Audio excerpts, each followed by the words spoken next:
Okay. How many of you know what is DSSC? Everyone should know because sir took a class. Yes? Yeah. Full form of it is dye-sensitized solar cells. Very simple terms. Cell. If we tell the word cell, it will have anode and cathode. Of course, it should have electrolyte. So that's anode, cathode, electrolyte makes a cell. But what cell? Solar cell. So anode or cathode should be reactive towards sun, okay, towards solar energy. That's why solar cell. And here how it happens is just extra one more component is there. Okay, so the anode is just simply sensitized by a dye. That's why we have the term dye-sensitized solar cell. Okay, in simple terms, so just the word alone will explain you things. Like my high school teacher used to tell me, if you know English a little bit, maths a little bit, you can easily understand chemistry. Okay, so dye-sensitized solar cells. Speaking of dye-sensitized solar cells, this is a third generation solar cell. Okay, so we had silicon solar cells, monocrystalline solar cells, and then we had like thin film solar cells. Now we have so many solar cells like perovskite solar cells, inorganic solar cells, organic, polymer, and in that field dye-sensitized solar cells are also a major topic. And here the uniqueness of dye-sensitized solar cell is, first of all, it works with two substrate. Actually one substrate but two slides. Okay, so we used to have, generally when we try to make a solar cell, we do with the substrate. The substrate we are using, it should be transparent, right? So solar cell means it should allow light inside. So these are all transparent, they will be conducting. Of course, then only we can take the current, and all of them are made by oxides. So transparent conducting oxides. So many substrates are there nowadays, even polymer substrates are coming. Okay, and this is a FTO glass slide. Okay, FTO gas substrate. FTO full form is fluorine doped tin oxide. I told conducting oxide, so tin oxide, but there will be fluorine doping. Okay, fluorine doping. If it is doped with indium, ITO. Okay, the difference is this is very rigid, this is FTO is used in a wide range. When we buy around like 1 square feet, okay, 30 cross 30 centimeter square, and we have cutter. Okay, when you are all coming for our lab, when you are visiting our lab, we will show you how we cut and all of those things. Okay, so now we are not going to fabricate the cell, analyze the complete cell. I'll just explain about some of the components, how we make all those components, and how to find the fill factor. Fill factor is important concept. Also photo conversion efficiency or power conversion efficiency. Okay, so this is about first substrate. Okay, 5 components are there, DSSC. So in one substrate we will make anode, in another substrate we will have cathode. Okay, anode we say as working electrode, cathode we say as counter electrode, and on top of the anode we will sensitize it with dye. So 3 components in one substrate. Okay, one part, another one substrate and cathode. Okay, and we will merge them. Okay, we will just sandwich them with a paraffin and we will inject the electrolyte inside. Okay, that I will show you when we go to lab. Okay, and then we just introduce it into the solar lamp. Actually everything we plan to do here, but last time when we did the UV, the instrument was not working as we took it from there. So I don't want to risk the lamp. So when we go there, we will show you. Okay, so this is about substrate. So when we take the substrate we order from Sigma Aldrich. So it is already pure in nature, but we have to clean it and then we have to passivate it so that the electrons transfer happens. Okay, so first, it is whatever I am telling, each and every procedure is our lab standards. It may vary with different labs and different materials and places. Okay, so first we will wash with just millipore water. Okay, when I say wash, we will use sonication. Okay, it's not like you rinsing the kitchen. Okay, so just we sonicate it. First we cut the plate 2 cross 2 centimeter square. Okay, so 2 by 2. So this side, this is, we can see 2 centimeter for 2 centimeter cross. So this will take like as a whole maybe 16. We'll go with the number 16. So we'll take and we will put it in water. sonicate it for 10 minutes, then we will use soap. We will use soap solution, not soap solution. We will try to rinse it, and then again with millipore water. So, all the dirt and dust come out, and if there is any organic impurities, we will again wash with acetone, then finally with IPA. Okay. IPA is like our go-to solvent. Then once it is washed, now what we will do is with the FTO plate, we will try to make it more passivate. Okay. So, just activating the FTO surface. Okay. So, for that we will treat this washed FTO plate, important term, freshly washed FTO plate. Okay. Sorry. So, this FTO plate we will dip it in a solution of titanium tetrachloride, TiCl4 solution. Okay. And we usually make 40 millimolar solution of TiCl4. We will dip all the plates in that solution, in that bath. Okay. We will, like, you know, petri dish, right? So, we have a big petri dish. Okay. It is Borosil petri dish, and it is not S-line petri dish. So, if some of you know what I am saying, you will know it is not S-line, it is a petri dish which we can heat. So, we use in that, and we will make a TiCl4 solution, okay, in cold atmosphere, because TiCl4 is more reactive, and then we will dip it, and then we keep it in a oven, just like baking, but we are keeping as a solution around 80 degrees Celsius for like 40 minutes. Then we will take and we will wash. We will wash all the FTOs first with millipore water and then with ethanol. Okay. So, after we wash the FTO plates, now it is time for us to make the anode part. So, till now whatever I said, anyone working with supercapacitors? Anyone working with supercapacitors? Anyone working with nickel foam? Nickel foam. Like if you are working with nickel foam, you will just cut the nickel foam, right? So, that part is this much in DSSC. Okay, we just cutting FTO plate is not enough. We have to take, wash, activate, and then we have to go with the next step. Okay, so now this FTO plates, they are washed. So, now what I am going to do is, next I want to prepare anode. Okay.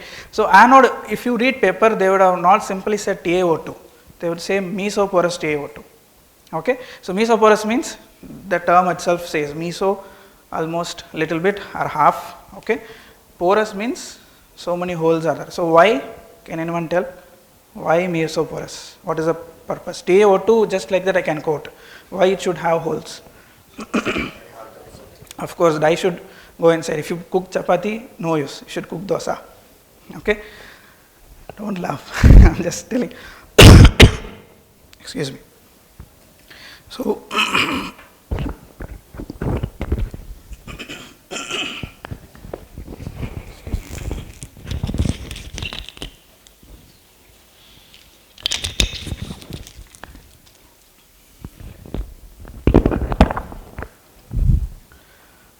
so, each and every thing which we are using is photosensitive. Whatever I have shown here, everything we have kept in front of light because everything is used. I am not going to reuse this. Okay. So, just I am having a amber vial, culture vial. Okay. In this, our lab standard is we are using Degussa brand TaO2. It is P25 brand. Okay. So, we use 0.25 grams. We just take 0.25 grams, and we will add a solvent, acetone. Okay. Like no need to take notes. Okay. If you go to our SARS Google Scholar address, we will have papers. Okay. So, if you search my name in it, very first paper you will have all the details. Whatever I am saying, everything is our lab standard. Okay. So, just 0.25 grams of TaO2 in 0.5 ml of acetone, and to make it as a paste we need some kind of polymer. So, we will add like maybe 20 to 30 milligram of PEG, polyethylene glycol, and then we have to be very clear that the TaO2 already is nanopowder. Degussa P25 is already nanopowder. Its size will be less than, I think, 20 nanometers. Average size will be around 20 nanometers. So, we do not want it to get agglomerated. So, we will use a little bit surfactant, and the surfactant we use is like 3 to 4 drops of just drop of Triton X.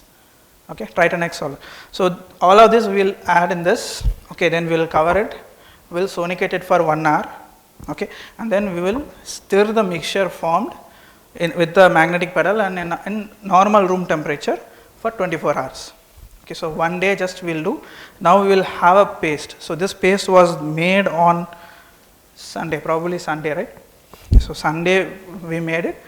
I think now I have used all the paste, so very little paste is there. Okay, so now what I can do is just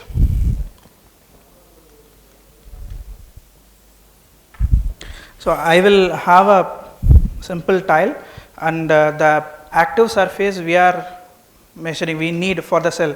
When we fabricate a cell, we just need 0.25 centimeter square. This is very important. Okay, 0.25 centimeter square, then it means 0.5 centimeter into centimeter. Okay, but when we code, we just code everything manually. Okay, and why we are doing manually is because these cells are like 2 cross 2 centimeter square. Okay, we have a screen printing system in our lab. When we are visiting, I'll show you. Okay, so there we can coat 10 cross 10 plates or 20 cross 20 plates.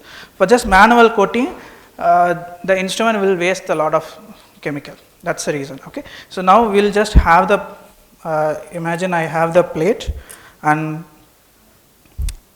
the coating, the coating should be a very thin film, a thin layer.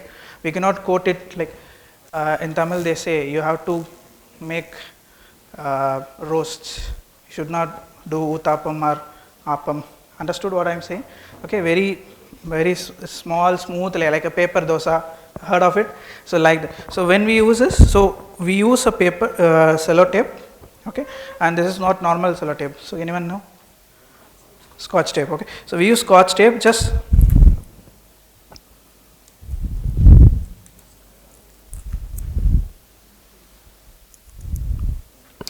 we can use just one layer so that the film is very small, and if you are new, you can try with 2 layers. Okay, so just one more layer we can put, and with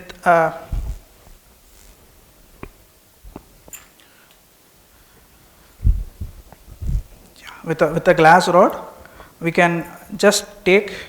Okay, we can just right now I don't want to do. Okay, because this is old. So just take and we will just apply it. Okay, and then we'll just do doctor blading method. If possible, I will try.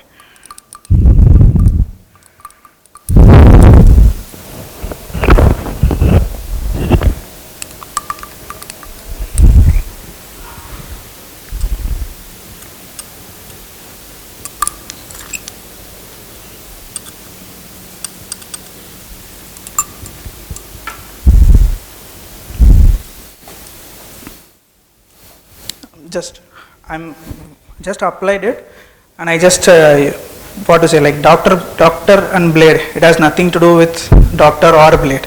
This is a technique where they use it for printing. When the people in the olden days, when people are printing now, so they use dye directly. Ink is directly they are using ink, so the ink will overflow. Just to stop that overflow, they will have a blade like thing. Okay, we are just doing the same on the FTO. We have coated. Just I'll keep it here. So we have just coated in between the two. Imagine like this is a substrate. Okay, we have put a paper Scotch tape here. We have also put a Scotch tape there. The small gap is there. On the gap, the material get applied. Okay, and now this I'll just remove.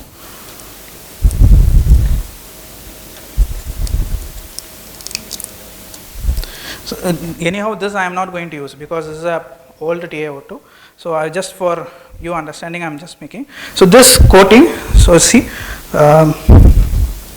this used to look like this when I did like this, but now it's like it's not dense because this is just coated one. Okay, can anyone tell me? Remind what all things we added in TiO2 paste? Acetylacetone, Tritanax, very good. PEG. Then TiO2. We want mesoporous TiO2 only. Okay, so we want all of these to get out. Okay, now if I scratch, it will come out. Okay, so what we will do is we will first keep this particular FTO plate in the oven. Okay, we will just keep it in the petri dish and we will just bake it. 80 degrees Celsius for like 1 to 2 hours. Okay, and then we will take it out. So in that temperature, what happens? Most of the excess solvent try to come out. Okay, and then we'll keep this in an annealing oven. I'll let you know what is annealing oven, and we can program each and every degree Celsius. Okay, so at that, in that instrument, if we do annealing, the coated FTO becomes like this. Okay, this is, so difference is I can work with this, I can also work with this. A dye will absorb in this. This also dye will absorb, but if I scratch it, it will come out. But this gets completely sticked, and efficiency of this will be less because it has impurities of acetylacetone and all of those things. This is at 450 degrees Celsius. Will do for like 2 hours. At 2 hours, 450 degrees Celsius will keep. So slowly will graduate. The whole process will take around 8 hours minimum. Okay, so all the impurities, all the excess materials, everything goes off, and TiO2 will be forming. Okay, and we can do a semi-mesh, also AFM. Both analysis we can do, and we can study the material. And from our lab, always the material thickness is less than 200 nanometer. It's always less than 200 nanometer. Okay, so it means it's the material thickness is less, and our efficiency is higher. So lesser the thickness, higher is the efficiency, and there is some optimum ranges also there. And one thing I want to say, I forgot. Basically, we are working in DSSC, right? So the uniqueness I said you is there are 2 substrates, 2 electrodes. We are just sandwiching one. Second thing is I am just having it in my hand. Even though I am not going to use this for my research work, if I fabricate this into my cell, and if I analyze it, what happens is it will give me very good efficiency. This is a major plus point. So if anyone working with perovskite solar cells, can you take your perovskite solar cells outside of the glove box? He cannot take. If he takes, he will lose a whole lot of efficiency. Okay, in DSSC, anyone can make it. That's a positive point of it. Okay, so this is about TiO2. I have discussed about substrate and TiO2. Okay, anode. So now after the anode is made, we have a dye. Okay, so this dye again I have brought it here, so I am not going to use it again. So everything is photosensitive. Okay, I just wrapped it and came, but after I open and keep, I am not going to use this. So this dye, the common, whatever I am telling is standard. Okay, standard substrate is FTO. Standard anode is TiO2. Standard dye N719 dye. Sir would have showed you when in his class N3 structure, right? So I can show you N7 structure. Yeah. So this one is N719 dye, and dye name itself will be like 2-3 lines. Okay. So it's what is it? Tetrabutyl. Yeah. Here you also have bibrain structure. Like it is having 2 to 3 lines structure. Okay. So can we just find out what is the name? Tetrabutyl ammonium salt. Yeah, TBA salt. TBA is the two TBAs are here. Okay, so dye tetrabutyl. Yeah, so there is 2 isothiocyanate, but what is the configuration here? It's on cis position. Cis bis isothiocyanate, and it's attached with ruthenium, but we'll just take this part. Both are symmetrical. So N, N, that is pyridine. Okay, and it also attached with 4, 4 carboxylic acid. Okay, and so this will be 2 times. So the structure you can see, just I am not going in detail about IUPAC nomenclature, you can just Google it out. But I am telling this is such a big molecule, dye molecule. Anyone can guess what is the molecular mass of it? And just one more thing, you can think of synthesizing such a big molecule. Okay, any guess? 1,000, more than 1,000. Okay, it's around 1,200 around. Okay, to be exact, 1188. Okay, so this is such a big molecule, like we are importing it. Okay, 1 gram is around 80,000, just 1 gram. Okay, so but once you buy, it will be useful for your entire PhD. Okay, so now I have made this N7 dye. So we used to do in 2 different solvents, optimization, our lab standards. Okay, so 1:1 ratio of acetonitrile and tertiary butanol. acetonitrile tertiary 1:1 ratio. Concentration is, I can say, 3 into 10 power of minus 4 molar. Okay, so it's not millimolar, even 10 times lesser than millimolar. Yeah, 0.3 millimolar solution. We are using, see, just see this. This is 0.3 millimolar solution. Okay, how dark it is. This is the equivalent of 0.1 normal K2Cr2O7. Yes, understood how much dense it is. That's why we are using, because of ruthenium also. Okay, and the most important thing we are using this dye is it is active on UV region, also in visible region. Both region it is active. So even the cell fabricated with this dye gives value when we keep it here. Here there is no sunlight, but just with the ambient situation, it will produce current, it will produce voltage. Okay, so voltage in the sense potential. So this is about dye. So we will dip this in dye, and in dark condition for 24 hours, you can see how the TiO2 attached. Okay, so now this, if I scratch, it is difficult, but I can take it out. But the one which I didn't anneal, if I dip, it will be looking similar, exactly similar. But once you wash it, everything goes from here. Okay, so now this is the dye dipped or dye sensitized photoanode, and we used to have cathode.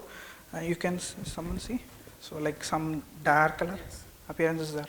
Okay, so the same FTO plate will drop 50 microliter of platinum solution. Okay, platinum, directly platinum we cannot do. Okay, so we cannot make solution, so we can sputter it. So some of the people used to sputter it, but it's not that much transparent. Okay, so we are using in our lab chloroplatinic acid. Have you heard of it?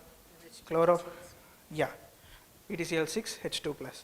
So chloroplatinic acid will make 2 millimolar solution, just 2 millimolar solution, and we can take 50 microliter, drop it, and we can again bake it in oven, let it dry, then we can just try to anneal it in the same procedure.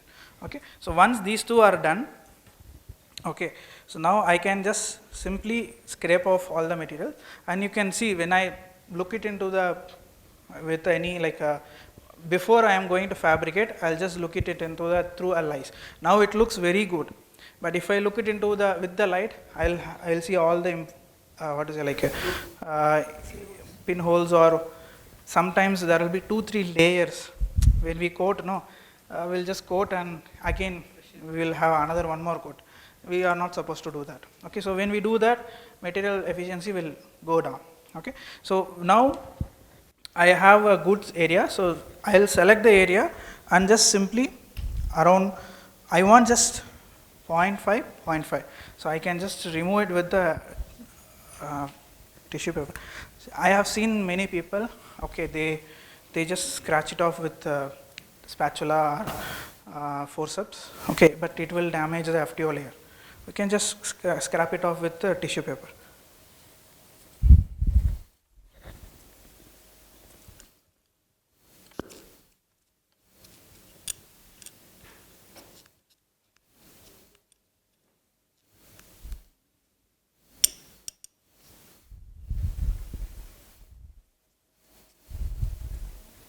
I have just scrapped out of. Can you see anyone? Okay, so now, so when you're coming to our lab, I'll show you. Okay, I have already fabricated cells, so I'll show you that. So this is the only part I need. Okay, so I'll make parafilm on both the sides, on any two sides. So this side and this side. Okay, and on top of that, I'll keep a platinum. Why should I keep parafilm? Any idea? Huh? To inject electrolyte, of course, but anode and cathode together, short circuit will happen. Very good. So just to avoid short circuit, I'm just keeping we can use any spacer. That's called spacer. Okay, we can use any spacer. The most common spacer used in our lab is parafilm. Just keep parafilm layers on both the side, and there will be minute, very small space. Okay, so in that maybe 5 microliter or maybe 10 microliter of electrolyte only will go. Okay. Why you want liquid separators?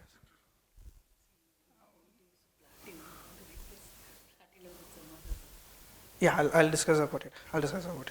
So now we are using separator so that anode and cathode are not in contact with each other, so that we are preventing short circuit. Okay, so I'll discuss about it, and once we do, we will have our cell ready. We'll just connect the banana clips and we'll put it in the instrument. Yesterday we were doing all the 3 instruments, right? Just we can show we'll connect with the instrument. There is one more thing. Directly if you take the analysis, it's just dark measurements. It's called dark measurement. When we turn on the solar lamp, I'll show you, and then we take the cell, analyze the cell, that will come into your normal one sun solar cell situation. Okay. So I have discussed about first one. No, okay. What substrate? Very good. So cleaning and preparation, passivation. Okay, and then I have discussed about anode preparation and Dr. Blake method, coating. Okay, then we'll prepare dye and we'll dip. Okay, platinum is counter electrode. Okay, and we are just again doing with annealing. Fifth one, I said about electrolyte. The common electrolyte we are using, the standard one is iodine iodide. Okay, iodine triodide solution. We use like 0.5 molar of lithium iodide, 0.05 molar of iodine. We also have tertiary butyl pyridine. So a little bit solution, that's a liquid, just little bit. Yeah, and we'll make the solution in 3-methyl propionitrile.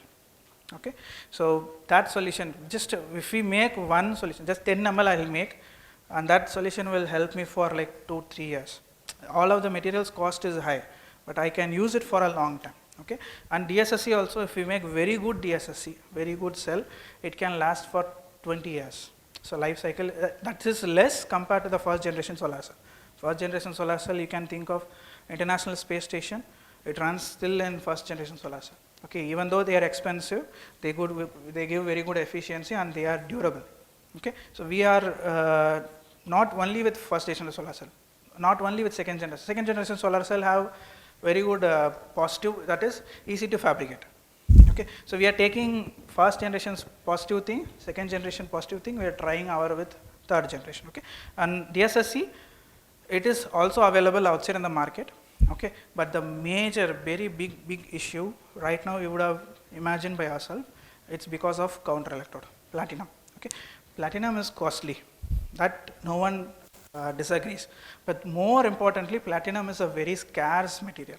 It's not easy to get. Okay, so just think of country like India. Okay, we have to make DSSC. DSSC is like very cost efficient compared to other solar cells. Okay, but we have to make platinum. Platinum alone makes 50% of the expense. Okay, so most of the research is focused on replacing platinum with some other materials like carbon nanotubes, carbon materials, even oxide materials, sulfide. We are working with sulfides and selenides.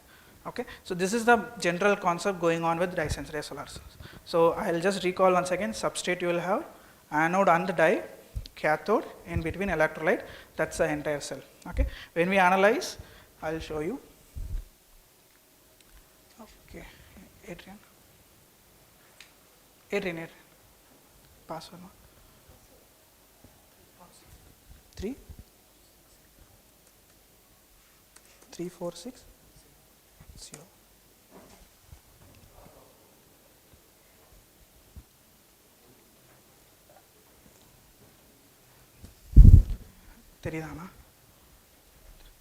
So you can just, if possible, can come friend, you can see the data.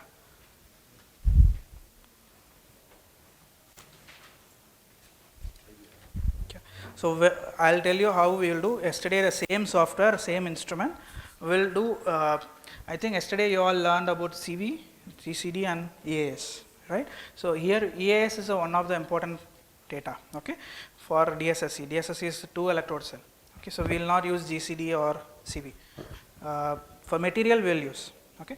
And now when we are doing IV, this is IV characterization, we will use with the procedure LSV, linear sweep voltammetry. When we connect the cell, introduce it into the solar cell. the solar lamp, no, when we initiate, immediately it will show a potential. Okay, the cell will automatically have a potential.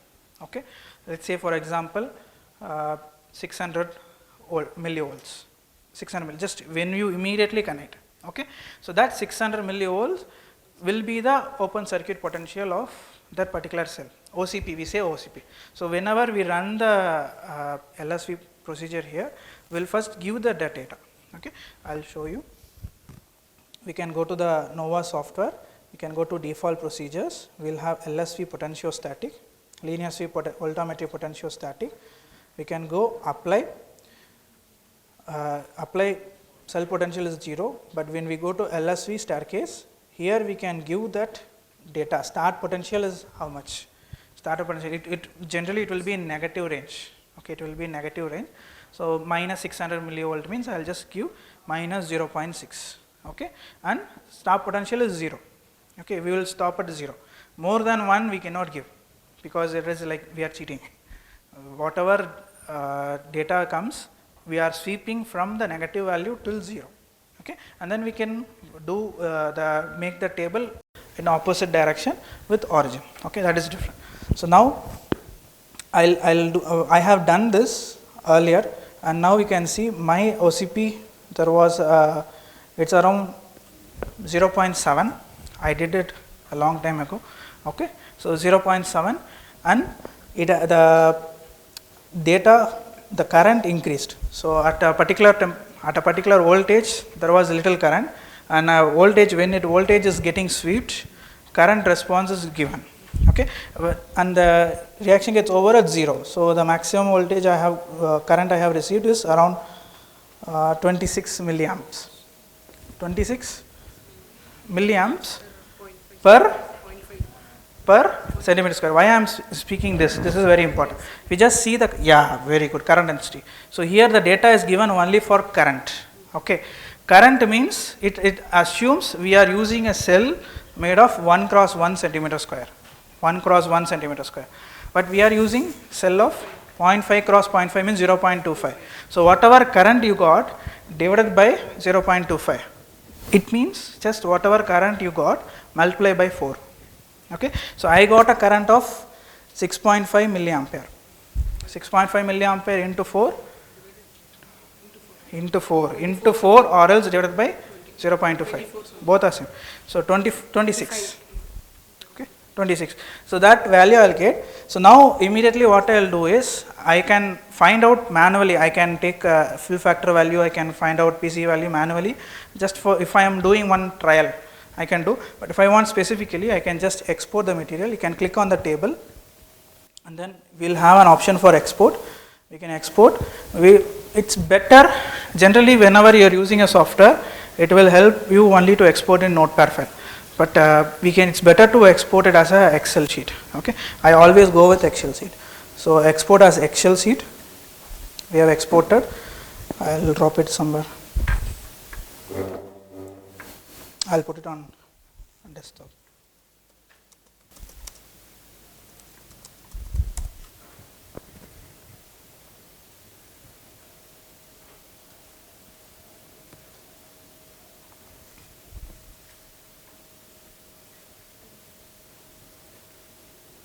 So now we have data.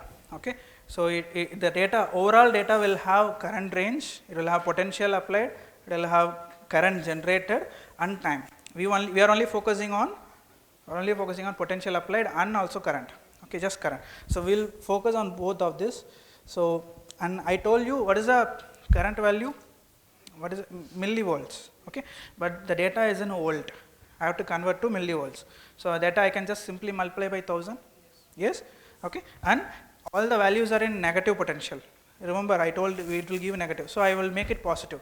So I just simply multiply the value, whatever value I got for potential, into minus 1000, that gives me in positive data. Okay, so I can take the data. So I can just drag and drop. This is the plus point of using Excel. It will give you all the data just like that. So now you got it. Again I am having current. Current is in which unit? Ampere. I have to convert it into milliampere. But do I need current? No current density. Current density. So I just multiply into 4 also. 4 into 1000. How much? 4000. Just I will multiply the data with 4000.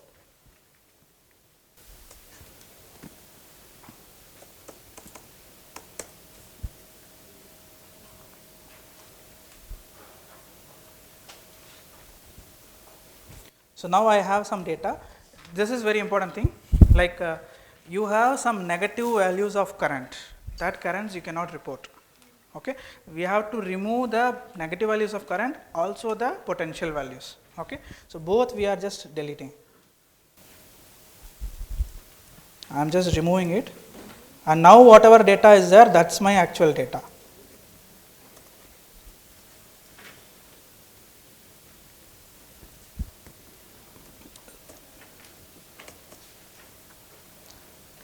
So the highest potential is my open circuit potential, okay, and the highest current I have is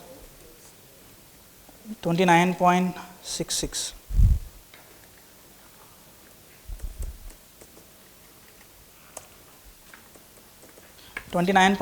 That is my how I am saying potential as open circuit potential. The term is JSC, short circuit current density, short circuit current density. So I'll have, if I know the short circuit current density, also open circuit potential, I can find out the values of fill factor and efficiency. Okay, so just to find out the fill factor, we just multiply these two values. Okay, short circuit potential and open circuit potential, short circuit current density and open circuit potential.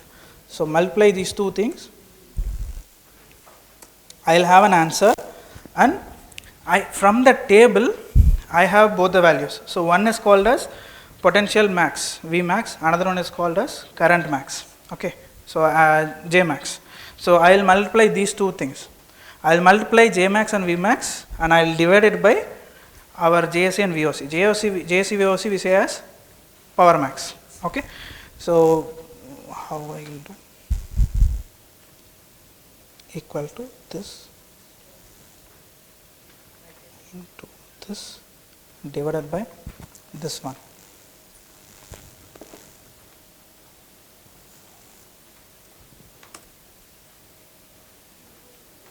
I will do it for whole data set. So now again I am telling, so the highest potential I have taken as OCP, highest current I have taken as JSC. Okay, now here this value, highest value for fill factor, what value it comes, that is our fill factor.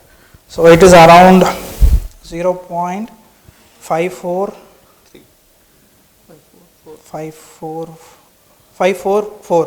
0.544, I can round it to 0.54. So that will be my efficiency fill factor 0.54. So now I know JSC, VOC, fill factor. These three things I know. I also have to know that 1 cent solar cell, no, what is the output of it? That is what is the main output? That is usually 1000 milliwatt per centimeter square. Okay, so when I know all of these things, I can calculate the efficiency. Just multiply fill factor into JSC and VOC divided by my input. Okay, that is 1000. So I have 11.39. So 11.39% is my efficiency solar cell. Okay, so DSSC maximum efficiency which have been reported is around 15.4. I am telling with 1 sun solar lamp. Okay, and in ambient condition people have reported 35-36%. But outside in normal 1 sun situation, 1 sun situation is we are taking a filter of 1.5 AM. Okay, that you can just have an idea. Just nowadays we don't say Google it. Nowadays we say ChatGPT it, DeepSeek it. Okay, just have an idea. You will have you will have lots of data about it. So now our cell data is 11.39%. Okay, we have reported a maximum of 12% in our lab because everything is standardized. Okay, and our materials we are mostly working in counter electrodes only. Counter electrodes also with as ma'am asked. So we are using liquid electrolyte, iodine iodide. Liquid electrolyte in practical sense, they can evaporate, they can leak, that is an issue. We are also working on quasi-state electrolyte, okay, gel electrolyte. so that they don't leak or just evaporate. Okay. So thank you for your patience, and if you anyone of you have any doubts, feel free to ask. So actually this is for single cell, they do in the lab actually like this model, but from fixed cell we have all instruments, so we are going to see the instruments, and for electrolyte they use Serlin tape here, but here they put drillings. You can see I can share it actually. They put drillings and fill the electrolyte actually. So all the instruments you can see that you can understand. Yeah. So here we have used the gum. So this gum will settle, it will harden in UV temperature. Okay, UV, if UV pass UV light, so we will just pass it, and already TiO2 is coated, already dye it is, see just it dye you can see. Okay, so the dye is coated and we have holes. So inside the holes we will just inject the electrolyte. Okay, on this side there is platinum. So this whole cell is ready. Okay, but small gap is there. In that gap we already have holes. We will put electrolyte inside. We will seal the holes just for showing we have kept it. So when we seal all the holes, electrolyte will not come out. So now we can test this cell. In order to test this cell, we need a big solar lamp. Okay, so that is available. Yeah, in engineering department we have. Okay, so we can do. In our lab we have around 2 centimeter square. We'll show you when we visit our lab. Yeah, thank you.